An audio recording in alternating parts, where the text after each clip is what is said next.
This presentation is adapted from Pulmonary, Sleep, Cardiology, and Critical Care Academy, an online CME-accredited course for advanced practitioners and physicians. I reviewed the basic electrical system in session 2, so I don't want to go over that again in detail. Recall that normal cardiac electrical conduction emanates from the SA node, which has an interesting property of automaticity, moving in a southeast direction through the atria, slowing as it passes through the AV node, and then propagating via fast channels down the bundle of His, left and right bundle branches, off of the bundle of His, and finally to the Purkinje fibers where the electrical activity is propagated to the ventricular myocardium.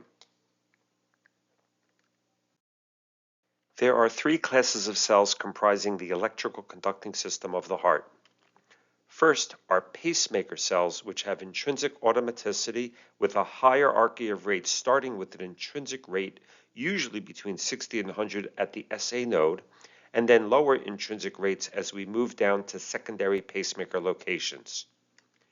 Next are the His-Purkinje fibers, which are specialized conduction fibers which embryologically connect to the SA node. These fibers are quicker and more efficient in conducting action potentials to cardiac myocytes. They leverage fast sodium channels with fewer myofibrils, large numbers of mitochondria, and larger cells to facilitate fast conduction. Finally, are cardiac myocytes, which are the end effector cells that not only contract but further propagate electrical signals from cell to cell within atria and ventricle. These conduct much slower than the His-Purkinje system.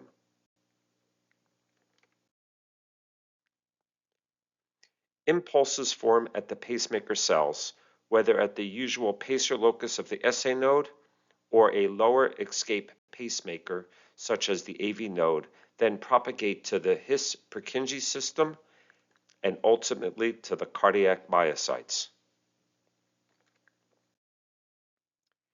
As I alluded to earlier, there is a hierarchy of pacemakers to back up the SA node, which is the normal pacemaker. As you know, the normal SA node conducts between 60 and 100 beats per minute, defining sinus rhythm. On occasion, atrial cells can regulate impulse formation at 55 to 60 beats per minute if no SA node activity is detected. More commonly, the AV node, bundle of His, right bundle, or left bundle take over the pacemaker function when the SA node fails to pace at a normal rate. The intrinsic rate at this level is 45 to 50 beats per minute. There is even further capacity to back up severe bradycardia. Purkinje cells have an intrinsic pacing rate of 35 to 40, and finally, ventricular myocytes will pace at 30 to 35 beats per minute if all fails. The important thing to know here is that the fastest beating cell dictates the heart rate, with the lower pacemaker center serving strictly as backup in case of higher level pacing failure.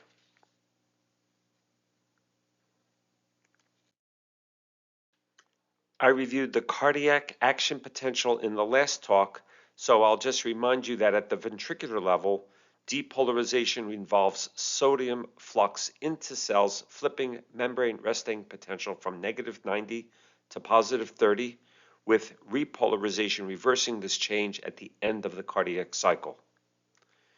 In the case of a pacemaker cell, there is no baseline resting potential, with the baseline slowly becoming less negative from a maximum negative value. The difference between the various pacemakers from the SA node at 60 to 100 all the way down to the ventricular myocardium at 35 to 40 is strictly related to the rate of the spontaneous slope towards zero that defines automaticity. So the rate of rise of phase 4 determines how the relative hierarchy of the backup pacemakers works, as a lower rate of rise of phase 4 towards depolarization threshold will mean a slower backup rate.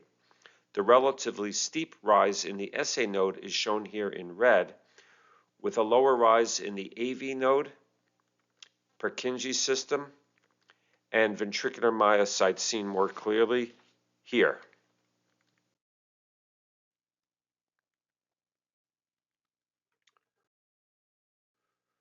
Purkinje fibers are specialized for efficient transmission of excitation action potential.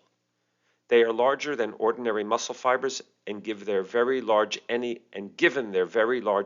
expenditure, have the bulk of their sarcoplasm occupied by glycogen, which is not preserved well in histologic preparations, leading to a clear, empty appearance on histology.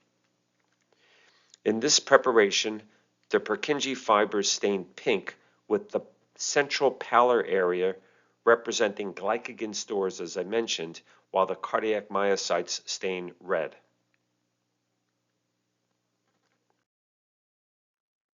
If you'd like to learn more, please visit our educational center at pulmonaryandsleepacademy.com, where we have 70 hours of self-paced online CME-accredited courses covering pulmonary, sleep, cardiology, and critical care medicine. Please enjoy more of our short visits on our PSA YouTube channel. You can purchase our full courses with an exclusive 10% discount code using YouTube10.